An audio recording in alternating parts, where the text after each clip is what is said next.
Look, the late great Miles Monroe once said, if you don't know the purpose of a thing, abuse is inevitable. Well, ladies, I have to apologize. Because I was a selfish, superficial,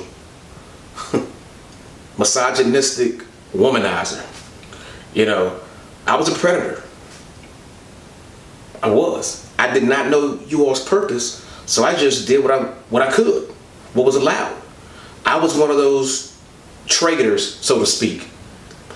I would trade a little bit of love and time for a lot of booty. And the sad part about it was, you women were deceived by my words and fell for it. You thought what I was telling you was love, so you happily exchanged your body for that. I was totally to blame. You know, I thought I was God's gift to women. I thought I was the chocolate sensation. That's what I thought. Until one day God tapped me on the shoulder. I need you. You need me? Yeah, okay. All right. Well, I got saved. And then once I quickly learned that once you get saved, you got to renew your mind. Because if you don't, you get all that old way of thinking in this new lifestyle, supposedly, it's not going to work. So during my transformation of me renewing my mind, I ran into an old girlfriend of mine. And we hadn't dealt with each other for about 5+ years at that time when I saw her. And so I was happy. I was excited. I was like, yes, I can't wait to tell her about my new transformation. I'm just giddy. And then, it comes to a screeching halt. She was full of hate, venom, malice, hurt, pain, whatever you want to call it. She spewed it. She was just telling me about myself, how I did this, how I did that. And I'm like looking at her like, I did what? Come on now, nah. Yeah. But she just kept going on and on. And the things that she said, how I treated her, it caused alarm. Because I couldn't believe that that's what I left out there.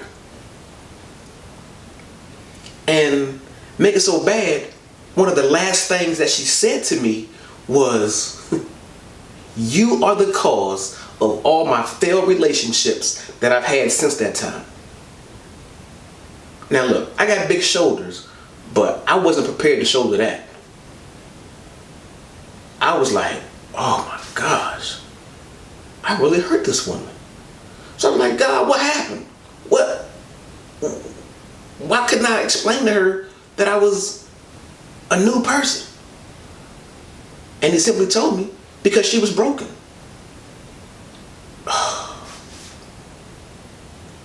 And he said to me, son, you were like a wind.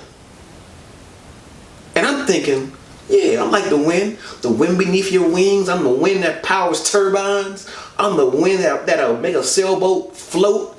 I'm just like, yeah. And then he says, no, amplify it.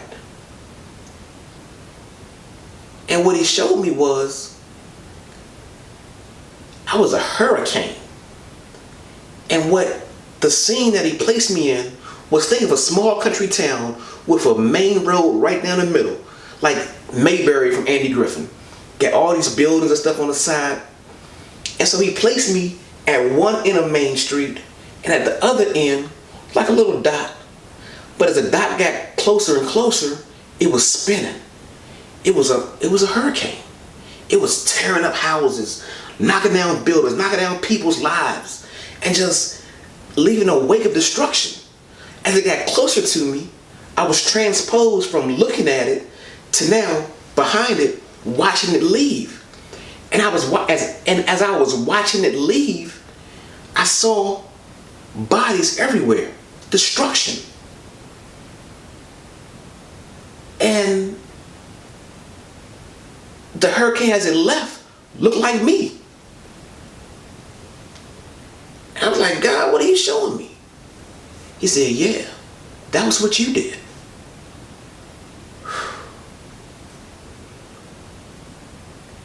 I would have been good, I think, had he just said, I knocked down one house. You know, a hurricane comes and knocks down one house. But no, he showed me a town, a bunch of people who I destroyed and hurt. And I wasn't even aware of it. And see, what happened during that time, after that, the women didn't have anybody to help them. There was no paramedics in the town to help fix them. So what they ended up doing was trying to repair themselves and burying the pain. And so what you women learned how to be was actors. And not only were you wearing makeup on your face, but you're wearing matte concealer on your hearts. You've learned to live with a pain and a dysfunction. And what happens is now you're in a better place physically. You're looking good. You're this pretty gift, packaged up nicely, smelling good. But on the inside, you're just as broken. And that is a problem. And that's where he said, nah, that's your assignment. My assignment? Man, I'm not equipped for that. How am I gonna do that? So what does he give me? He gives me Virtuous Woman Apparel. Now when I get it, I'm thinking, oh great, I got me a brand. I'm about to run amok in the marketplace. I'm about to put this everywhere. Again, not knowing the true purpose of it. So my first attempt at it didn't work. Because had it worked, it would have been perverted and I would have hurt more people all over again. So I ran from my assignment. Once I saw it didn't work, I ran from my assignment. I felt like Jonah in the whale. I was gone. I was gone. I was out. But now, I can't run anymore. I'm more mature. And I understand the purpose of Virtuous Woman Apparel. You see, words are powerful. Death and life are in the power of the tongue. God created everything we see with words. And so Virtuous Woman Apparel is a brand that's going to use words to help heal, build, and empower women all over the world. So my assignment is to create a community that helps make that happen, that helps heal the brokenhearted, that helps build women back up, put them back together again, let them know their true self-worth, their value in this world. Because see, that's important for several reasons. It's like the game of chess. In chess, the king is the most important piece on the game. But also in chess, the queen is the most powerful. So I use that analogy to talk about life. The man is the most important thing in the household, but the woman, she's the most powerful. So we have to make sure that you are whole and empowered. That's it. That's the purpose of Virtuous Woman. We're going to help heal, build, and empower women all over the world. And you know what? Some of you are called to that same assignment, and I welcome you to join me. I absolutely welcome you to join me.